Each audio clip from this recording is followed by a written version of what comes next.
তাড়াতাড়ি করে দুপুরের রান্না শেষ করে মার্কেটে যেতে হলো। দুপুরবেলা মার্কেটে যাওয়া একটু ঝামেলাই হয়ে যায়, কিন্তু বিয়ে বাড়ি যাবো বলে কথা, মার্কেটে তো যেতেই হবে। নমস্কার, কেমন আছেন সবাই? দুপুরের রান্না তো শুরু করলাম অন্য দিনের তুলনায় একটু আগেই শুরু করলাম, কারণ রান্না শেষ করে মার্কেটে যাব।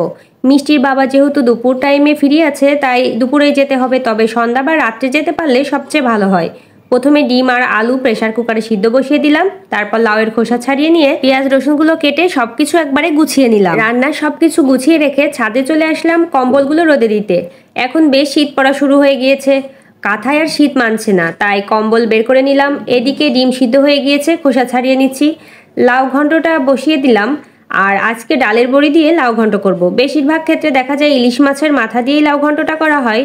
পাশের চুলায় এখন ডিম রান্নার জন্য মশলা কষিয়ে নিচ্ছি।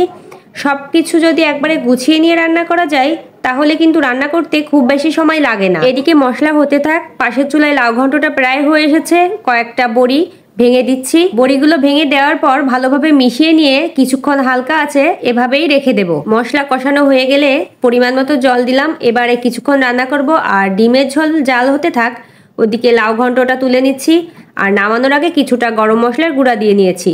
ডিমের ঝোলটাও প্রায় হয়ে এসেছে, নামিয়ে নিচ্ছি। আজকে দুপুরে এই দুইটা আইটেমই রান্না করলাম, তবে ডিমের ঝোলটা আজকে একটু অন্যভাবে রান্না করেছি। অন্যদিন তো শুধু আলু দিয়ে রান্না করি, আর আজকে সঙ্গে ফুলকপি আর ডালের বড়ি দিয়েছি। রান্না শেষ করে মেয়েকে স্নান করিয়ে খাইয়ে দিচ্ছি, আর মেয়ের খাওয়ানো শেষ করেই রেডি হয়ে মার্কেটের উদ্দেশ্যে বের হলাম। তবে আজকে দুপুরবেলা অন্য দিনের তুলনায় বেশি ঠান্ডা লাগছিল, তাই পাতলা দেখে একটা শীতের পোশাক পরে নিয়েছি।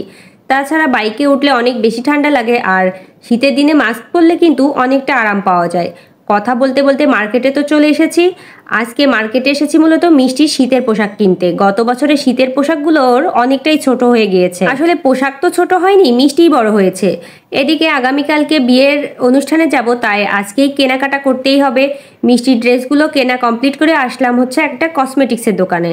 একটা ইমিটেশনের চেইন কিনবো, বেশ অনেকগুলোই দেখালো, একটাও ভালো লাগেনি, তাই আর নেওয়া হয়নি।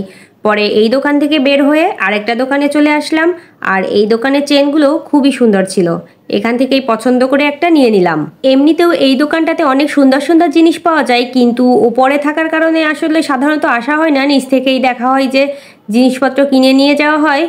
যখন নিচে পছন্দ না হয় তখন ওপরের সাইডে আসা হয়। দোকানের সুন্দর সুন্দর জিনিসগুলোরও একটু ভিডিও করে নিলাম। তারপর মার্কেট থেকে বের হয়ে মিষ্টিকে নিয়ে দাঁড়িয়ে আছি। বিভিন্ন জিনিস কেনার বায়না করছিল। বাচ্চা মানুষ মার্কেটে নিয়ে আসলে যা হয়, আসলে সুন্দর সুন্দর জিনিস দেখলে বড়দের মাথায় ঠিক থাকে না, বাচ্চাদের আর কি বলবো। মিষ্টির বাবা আসার পর আমরা বাইকে উঠে তো বসলাম বাসায় যাওয়ার জন্য, কিন্তু মিষ্টি পাখির বায়না সে মন্দিরে যাবে, তাই ওকে মন্দিরে নিয়ে আসলাম। গেটটা আটকানো ছিল, তাই আর ভেতরে যাওয়া হয়নি, বাইরে থেকেই ঠাকুর দর্শন করলাম।